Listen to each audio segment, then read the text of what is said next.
The following is a recorded phone call with a driver that we will call George. Talks about his experience with a small carrier and how they were able to cheat electronic logs. What's going on, brother? Hey, how's it going? All right, now this is being recorded. Okay. Just so you know. And I guess we'll give you the name George.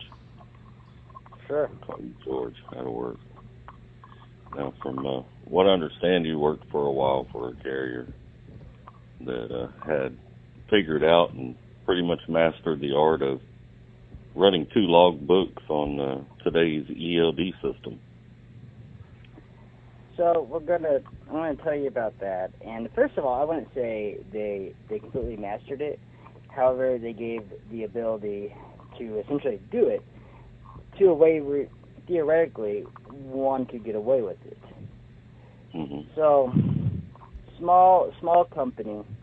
I find this company. I was in between jobs and I wasn't planning on going back to work right away, but spent a bunch of money and decided I needed to work. And get on Craigslist of all the sites, and literally the first ad that was posted about trucking, real simplistic, this is the owner of the company, give me a call. $2,000 a week guaranteed. I called them, and almost immediately I understand that they have a system. They'll tell me more about that in person. Okay. And so, I started first week or so there, nothing questionable. Just drove normal loads. Honestly, got a little bit less miles. But once they saw or understood I could drive, they started giving me loads that were almost impossible. For someone to do it on the up and up time you got loaded and all that. Any kind of delay, it would not be achieved. And that Right. was one of my first loads, was going from Midwest out to Utah. Anyways, so how it worked is I would call a company that was in charge of my logs or managed them. Mm-hmm. And I would say, this is George with this company, truck number, that number. And they'd pull it up. So they obviously had multiple carriers they were managing or helping out. Right. And well, what can we do for you? Well, I need a new shift. Was more or less a code word. And all right, have you had any DOT inspections? And I want to say they said the last 8 days. No, I haven't. All right, we'll give you a call back when your shift is ready. And they'd call me back and be like, log back in, do a pre-trip, make sure you put a load assignment number, and you're good to go. So basically how it worked is they moved my logs that I drove to a supposed coworker who maybe, and this is the sketchy part, I don't know if this quote-unquote co-driver currently worked for this company. Right. And I would have to remember where I supposedly had dropped this co-worker off at, and know his name and this and that. So they would take all of your hours you had ran and add it to someone else, giving you a fresh clock. They wouldn't add it. They would move it to someone else. Okay. And, essentially giving me just a fresh clock. And I could run again. Mm.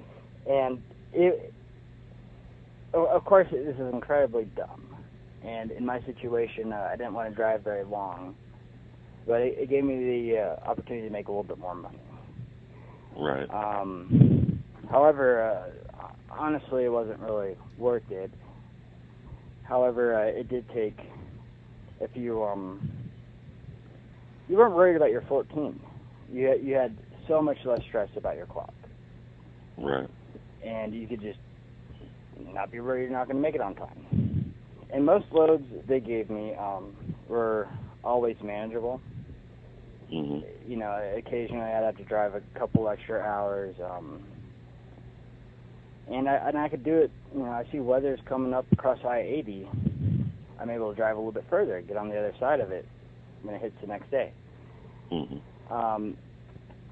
Other than that, those were the only benefits to it. What was the most amount of miles you ran in a day?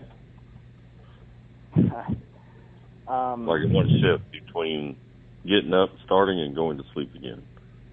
Yeah, you know, I get lost driving these trucks. Yeah, you get lost in yesterday and tomorrow sometimes. But the most ridiculous load they ever gave me was deadheaded from San Diego and picked up around L.A.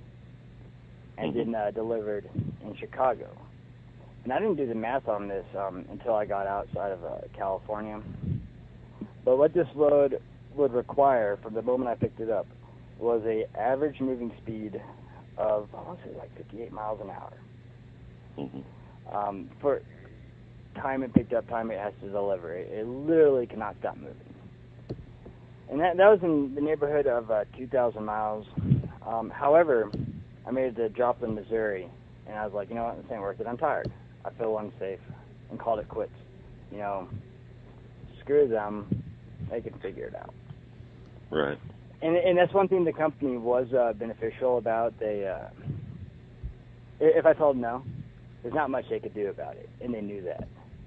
And they would almost always let me have my way.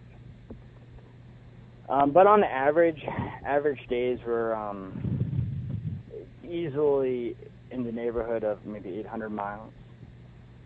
Okay. To get it there. In days of, like, one day maybe I would actually drive 1,100 miles. So the next day I would only have to drive just not as much, you know, whatever amount of miles it was. Right. The biggest problem I had with it is the dispatchers, your clock was irrelevant. You know, I don't care how long you have been driving. You just got in. It's time to go pick up another load and get on it. And that's when I was pressure from the dispatching for that company. Maybe at the beginning, but that's kind of maybe the nerves that come with any new company. Right. Once I'm familiar or just comfortable enough, I really don't have a problem with just saying screw off, whatever. You know, if I'm not going to do it, I'm not going to do it. So, but there were times where they would use the F word with me. They would say, can you do me a favor? I know you've been up for a while. I know you've been driving for a while. But can you go ahead and just do me a favor and go pick up this load? Or usually it was trying to get something into California from where I would drop in Utah that wouldn't give me enough time for even a 10-hour break. And honestly, they never were able to successfully pressure me into doing that. I would put my foot down and just say no. You know, I'm not doing that. I'm going to sleep. You know, I'm not doing you a favor. I'm tired. Right. And they would always let me have my way, and I really respected them about that. But there were other times where I would definitely drive too much, and I got away with it. I did it for about 4 months and made some good money. And of course, you know, this is a 1099 company, so you got to do all the taxes and all that. So when it really boils down to it, I probably could have ran with a company that was really efficient and just did a lot of dropping hooks and not a lot of BS, and came close to making the same amount of money. How do you feel a carrier like that would be on, say, a driver that's not as experienced? A driver that doesn't know that they can just shut down? So that's a really good question. So at that point, I was coming up on like almost 3 years of experience, and I knew what my limits were. And a lot of times I would curse my clock. So the idea was really appealing to me. But I think the company actually really only required 1 year of experience. And for a 1-year driver, if they're not easily pushed around. It would be a okay fit. However, you know, the one-year driver now getting asked to do far more. That's dangerous. That is dangerous.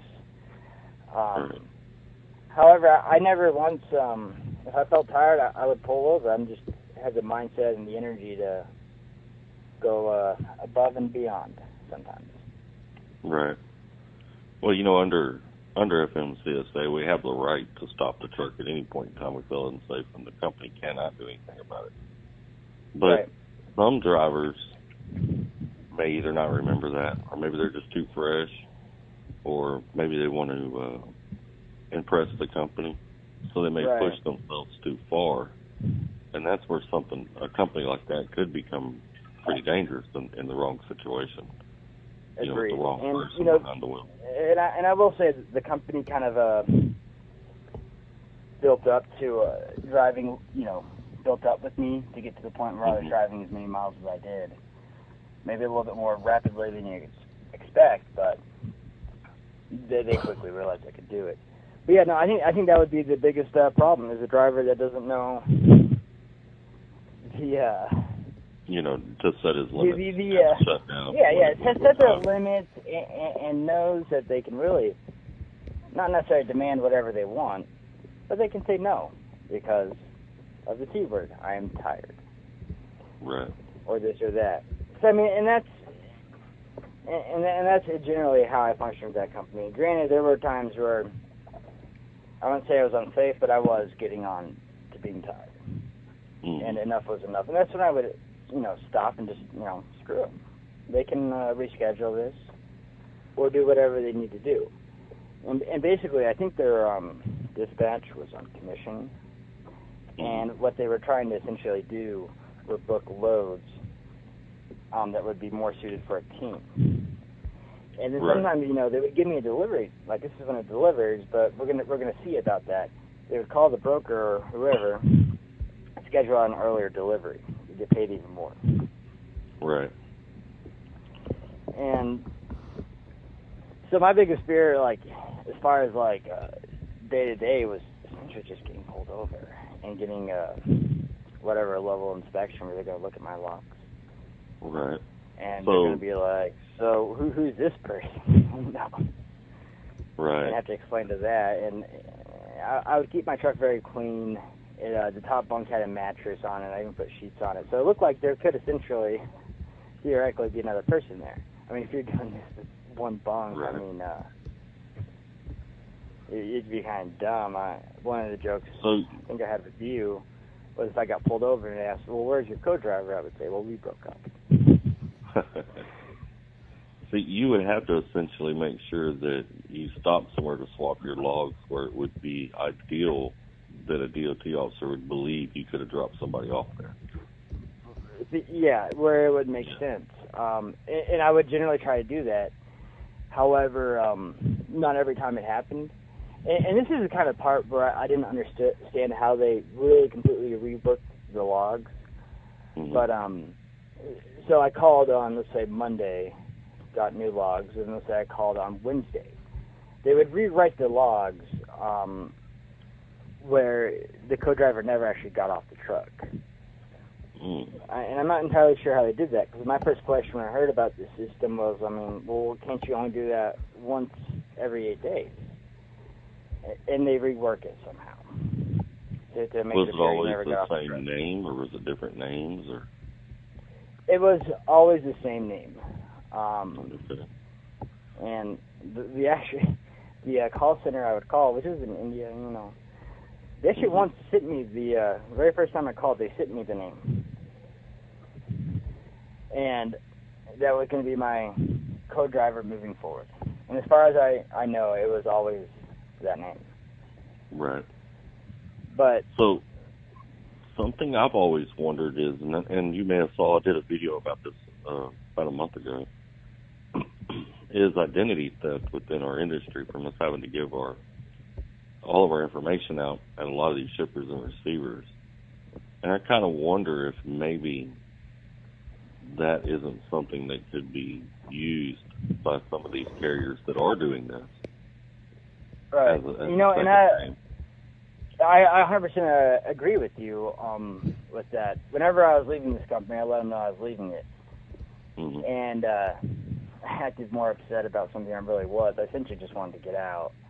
Right. And my first thing was like, you guys are not going to use my license. And no, we would never without your permission. So I wonder if they would have paid me. But I don't want to know, and I didn't want them to be using my stuff. Well, it could be harmful if something happened under your name.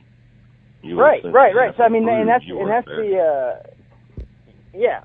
There could be so many things. Like, what if you blew a stoplight camera or whatever, and they go back and they're like, okay, so at this time this person, ran a red light.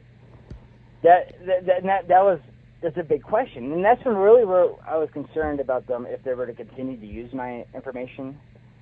That something like that could happen, and how they could correlate that with their logs. I don't know. You could still prove you weren't there, but it would still be the hassle of having to go through. Oh, there'd be a lot of questions to be asked. Right. And it could be putting yourself in a situation one wouldn't want to find themselves in easily.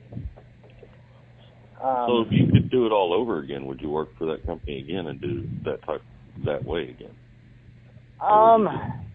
Go a different route. I would like to think I could go a different route. Because it took a while with that company actually to get my drug test results back. And while I was sitting there, I was looking at other companies that just had glider trucks running on paper logs. And if I was to do it again, I think I would go that route. Those companies are still definitely out there, and I should have. I mean, I'm one that wants to drive a manual, and all that. Yeah, 1,200 miles a day. No, but I mean, overall, if I was to do it again, to an extent, I guess I wouldn't have let myself be not necessarily bullied by the company, but I would have taken advantage of a few more things. I only took home time one time with this company because I was itching to make a lot of money in a relatively short period of time. But if I was doing it, taking like a week off every 3 weeks, that would be something kind of cool. However, whenever you really look at the bigger picture, it was incredibly stupid to be doing. It was illegal. Look at that person in Colorado who drove down the mountain and, God forbid, killed some people.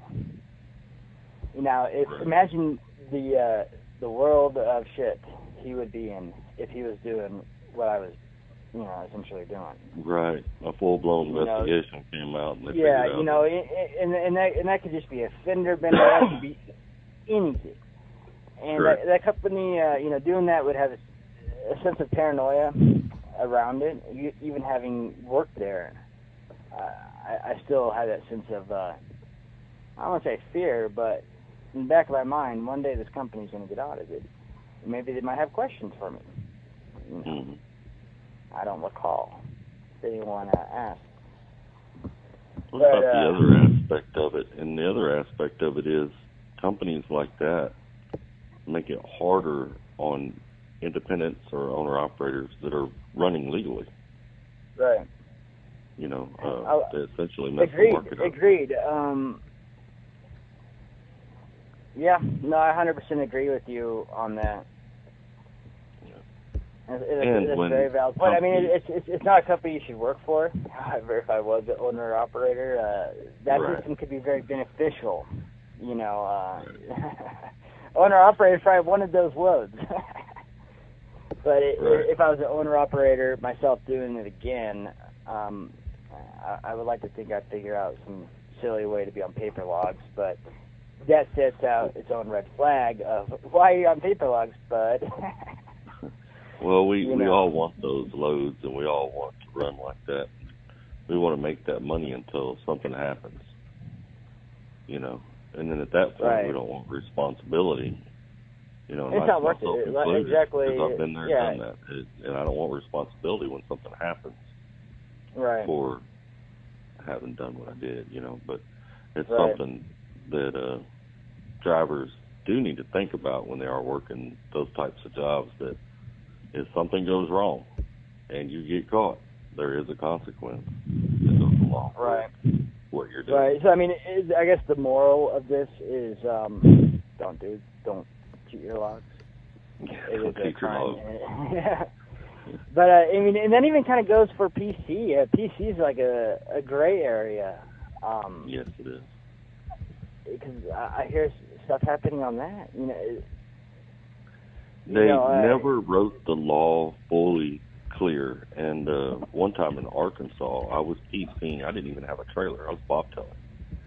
And I was going into Oklahoma to get the truck worked on. And then I was going to take some time off and then go get another load. But the way the lady told me in the weigh station was that law was up to her interpretation. And because I was going to be picking up another load later in Oklahoma after my truck got fixed, that technically I was progressing a load. And that if she wanted to, she could put me out of service and write me a ticket right there. Right. So that law definitely needs more it needs more attention. Correct. And and you use PC, then you get pulled over 3 days later.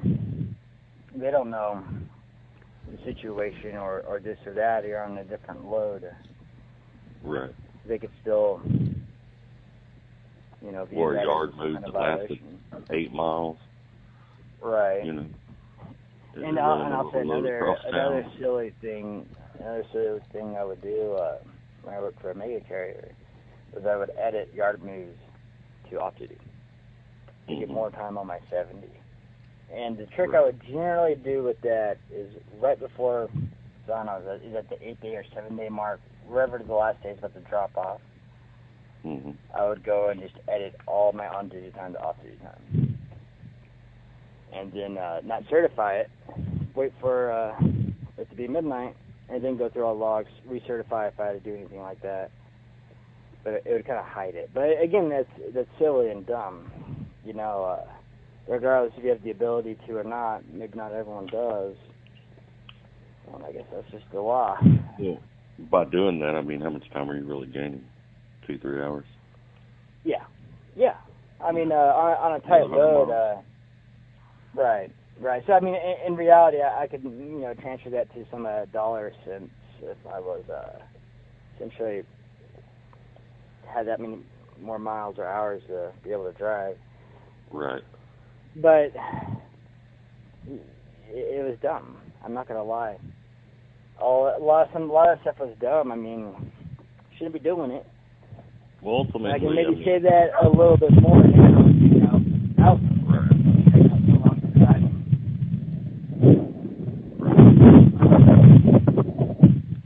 Well, ultimately, I mean, we are all grown and make our own choices. We just have to accept the consequences if a consequence ever arises from a choice we made. Right.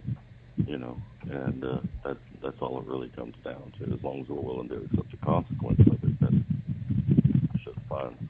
It seems like today and a lot of people want to do it. That doesn't go through your mind. It doesn't go through your mind when you're doing it, right? No, of course not. It may be more so in hindsight. When you think about it, how I think about it now. I never got in trouble. I got away with it. I feel accomplished. Accomplished is a poor word. I feel less paranoid. I'm not going day to day just worrying about something silly. Correct. That you essentially stepped into yourself. And this is a 1099 company. You know that company is going to throw you under the bus if something were to happen. Really quickly. Right. So, really, that's the story. Don't do that kind of stuff. But a very interesting way, and that was like the most fascinating part to me is it was a modern way to cheat your logs. Yeah, it is a modern way to cheat your logs. It was really smooth, and I'm sure there's many ways to do it. And but it was all fascinating to me at the time. It's the modern day super trucker way. Yeah, no, I mean, Yeah. I think you drove more miles than anyone. Right. I'd be doing laundry or something. Oh, no, I drove from here. I drove from there. And I'm just sitting there. Can't necessarily say where I have started my day Right. yet. Right. But I knew I won. Their little argument, you know. Well, I couldn't compare my logs to yours. I was running legally. So, Right. not only running legally, but I'll stop early sometimes. You know, might have an hour Right. left, or an hour and a half left on the clock. And I have to say, you have a really good mindset with things about just not getting stressed over it. Because even looking for mega carriers and stuff, I'd be kind of stressed over my 14 or this or that. Whereas No. you look at it, I mean, just like, nope, the load's not going to deliver, not worried about it. Or I guess that pickup won't happen. I want to do laundry. I want to go relax for a bit and not stress about that. Yeah, and I mean, I'm that way now, but I wasn't that way when I first started driving. But over the years, I've kind of gotten to where, you know, look, I give you 80% of my life out here on the road. Right. So I'm not going to stress out about it. If you give me a load that can't be made on time, you want me to pick it up, I'm not going to stress out about it. I'm just going to tell you, hey, you know, it can't be made on time. When I can get there and get it taken care of, you know. Right. And that's a correct mindset to really have about it. I think, cause I see a lot of truck drivers. I mean, they're stressed out, like really, like on the edge. I'll be in line with the pilot, and I can just sense it, you know. Mm-hmm. And stress is a really, killer. You know, and stress is a killer. And I honestly believe that some of the reason that there is so many unhealthy drivers today is because of stress. You know, stress can cause weight gain, cause diabetes. There's a lot of things that link to stress. You know, so stress management is really important in our line of work. You know, and that's another problem I have with running illegally is because that creates another stress. Right. I mean, it removes one worry about your 14, but it opens up a whole new level of stress. Yeah. Not justified stress, but it's maybe more real Just kind of different. stress. In a way, it's not stress like paranoia, is what it is. Right. And really, the way to do this job is just enjoy it, not worry about the little things. Just simply do what you're supposed to. And if a company is really not, you know, setting you up to do what you're supposed to, then you really need to question what you're doing there. Correct. But anyways, I'm going to get back to my yacht. And all right. You get back to your thing. Night, yes, sir. Will do. Have a good day.